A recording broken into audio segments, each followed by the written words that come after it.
Leeds have just lost 2-0 in the FA Cup to Millwall. Before we get into that, make sure you go ahead and hit that big red subscribe button down below. Let me get a bit closer. Look, I don't care about the FA Cup. In general, we'll have a little talk about the FA Cup because it used to be the magic of the FA Cup, didn't it, in years gone by? And there would be, like the minnows could beat the giants and all of these things were possible, and it was like, it used to be that they were the only games that were televised and stuff, as the FA Cup final and things like that, and it used to be the magic of the FA Cup. It doesn't exist anymore, I don't think, in any sense. The only time it ever exists is when, I don't know, who was it, Boreham Wood or Marine, where managed to play against Spurs and a non-league team, even the non-league teams that have beaten us. That was the magic of the FA Cup as well. Can you imagine being a Histon fan and beating Leeds United, and Sutton United and beating Leeds United? It was a big thing. It was a big thing for them, but they would always just get trounced or knocked out with a whimper in the next round of the Cup. And so with the amount of money that's in football now, there's so much that rides on getting up to the Premier League. So if you are lower league, okay, so if you're League One, League Two, or below, you're praying to get a Premier League team or a top-end Championship team, aren't you, for your revenue and how much money it makes you for the entire year. And sometimes it's the club's entire year can be paid for by the funds from Sky or BBC or whoever for the televised game for the FA Cup.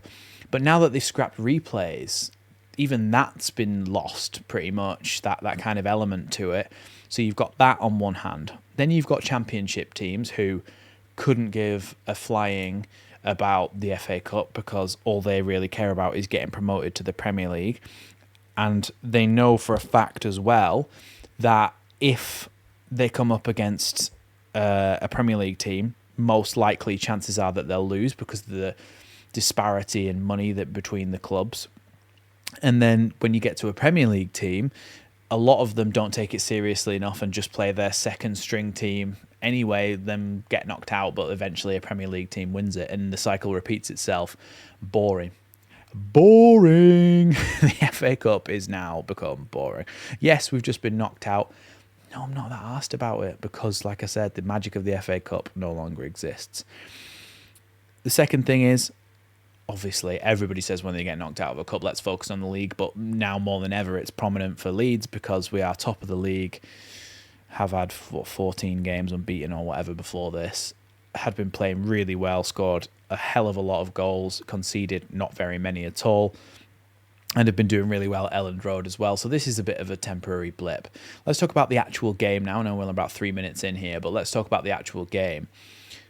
Leeds played a second string side, and actually, do you know what? I'm just going to make sure that I get it up on the screen so I know exactly who played in every position, because there was wholesale changes. There was 10 changes, and the only person who actually kept their position was Ethan Ampadu. So the lineup for Leeds, those of you who didn't watch this one because it wasn't on TV, again, another terrible thing about the FA Cup. Some of them just don't get selected, and therefore it's really difficult to watch it. You've got Carl Darlow in net. Actually, do you know what? I'm going to go through the team now, and then we'll talk about... Actually, don't retcon that. I'm going to just say the performance, we created enough chances to score goals, but overall the performance was really, really poor.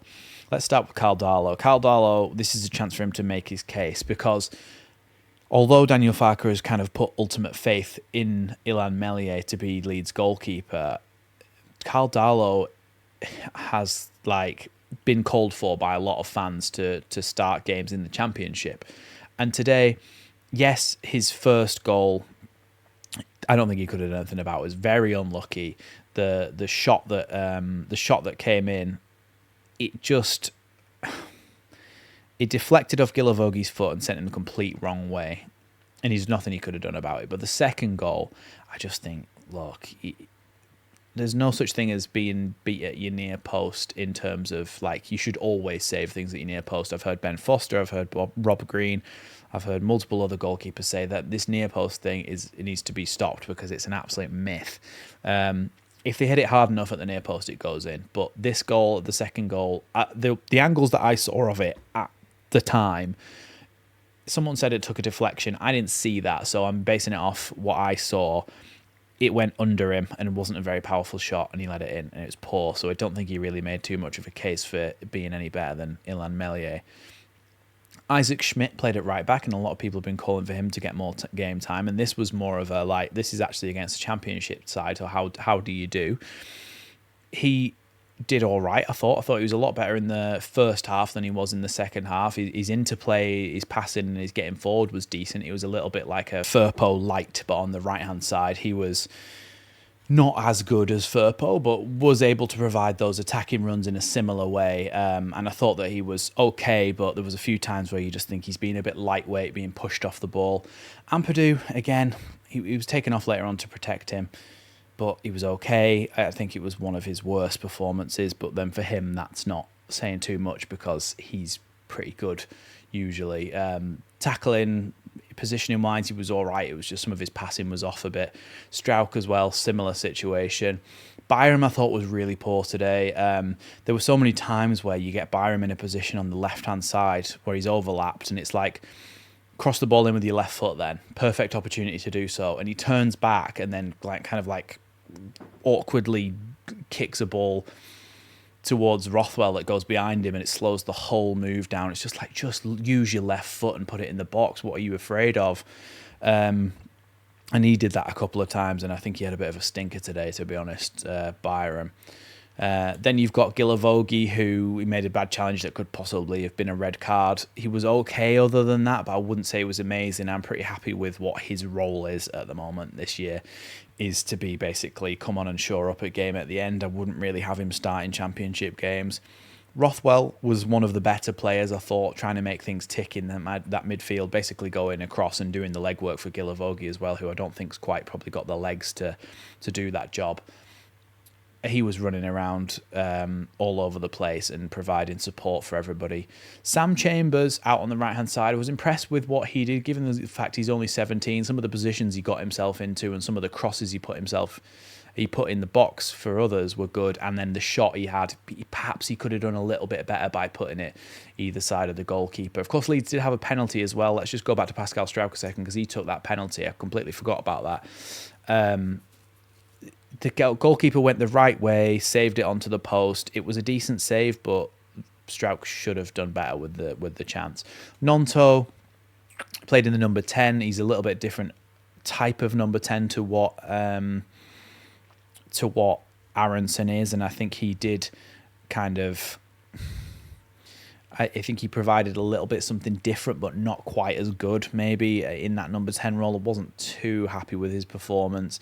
He was okay. He carried the ball well. There were times where he did some stuff that was all right, but for the most part, it was a pretty bang average performance. Ramazani, quite similar, quite average performance, but he was trying to take the game to the opposition, was trying to carry the ball a little bit. And then Mateo Joseph, I thought, was the worst player on the pitch. Honestly, especially in the first half. The ball would come to him and he would completely just pass it on. Honestly, his hold-up play was horrendous, really bad. The amount of times that he just gave the ball away in this game was really poor. Their goalkeeper was really good, Roberts, today. He made some really good saves, but Leeds should have been doing better with those chances that they had. There was a couple of Nonto chances, there was the penalty, there was the Chambers chance. Ramazani had a couple of shots that were saved. Leeds should have really done better with the chances they had. And honestly, even though I thought it was one of our worst performances of the season, yes, of course it's a second string team, but even though it's one of our worst performances of the season, I actually thought that we still created enough chances to win the game, which is a small silver lining to take. Anyway, Leeds have got Watford next, and I'll be live for that, so don't forget to come and join me on my live stream, where we'll have full commentary of that entire game, and then the match reaction and stuff to come up as well. So thanks for watching Leeds Lately. Never mind, it's only the FA Cup.